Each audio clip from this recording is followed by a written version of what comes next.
ကျမစီမှာလေဒီတလုံးကိုပြင်မယ်လို့ရည်ရွယ်ထားတဲ့အချက်လေးတစ်ချက်ရှိပါတယ်အဲ့ဒါကဘာလဲဆိုတော့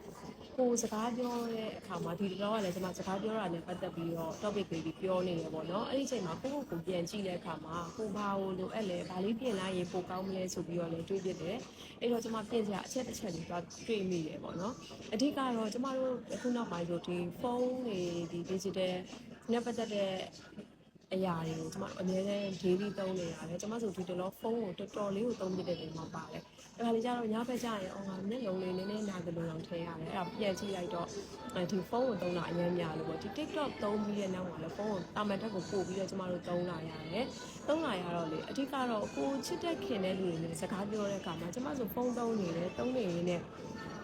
အမေကမဆိုကိုအမျိုးသားမဆိုကိုအိမ်ကမိသားစုတယောက်ယောက်ကမဆိုပေါ့နော်စကားပြောလိုက်တဲ့အခါမှာသုံးနေရင်လည်းခေါင်းတော့ညှိလိုက်တယ်ဒါပေမဲ့ကျမသူတို့ပြောတာကိုတကယ်အဝဲဖြစ်သွားတာဆိုတော့အခါလေးကျရင်လွတ်သွားတာရှိတယ်ပေါ့နော်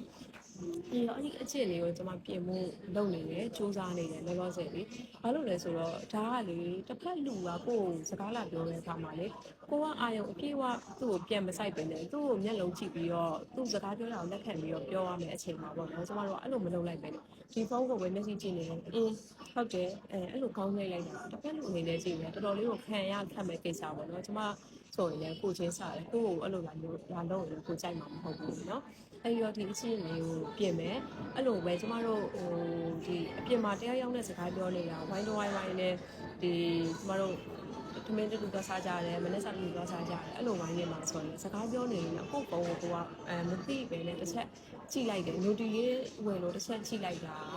ဘာမှမဖြစ်ပေမဲ့ကိုပြောနေတဲ့အကြောင်းအရာကတော့ဝမ်းနေစရာကိစ္စကိုသူများ sharing လုပ်တဲ့အချိန်မှာကိုကဖုန်းကိုကြည့်ပြီး note လေးတစ်စောင်ဝင်လို့ပြုံးလိုက်မိတယ်ဆိုရင်ဒါတစ်ဖက်လူရဲ့စိတ်ထဲမှာဘယ်လိုဖြစ်သွားမလဲပေါ့နော်သူဆိုရင်ခံရခက်သွားမှာပဲငါပြောတဲ့စကားကိုအလေးမထားဘူးလားဆိုပြီးတော့လေအဲ့လိုမျိုးတွေမဖြစ်ရအောင်ကျမဒီထက်ပို့ပြီးတော့ဒီအချက်လေးကိုတော့ဒီတလောပြီးဆိုင်ပြီးပြင်မယ်ပေါ့နော်ဟိုတခြားလူကကိုယ်ကခေါ်လိုက်တယ်ကိုယ်နာမည်ခေါ်လိုက်တယ်ဆိုတော့တခါတည်းနဲ့ဖုန်းကိုအရင်ချလိုက်တယ်ပေါ့ချပြီးတော့ကျမ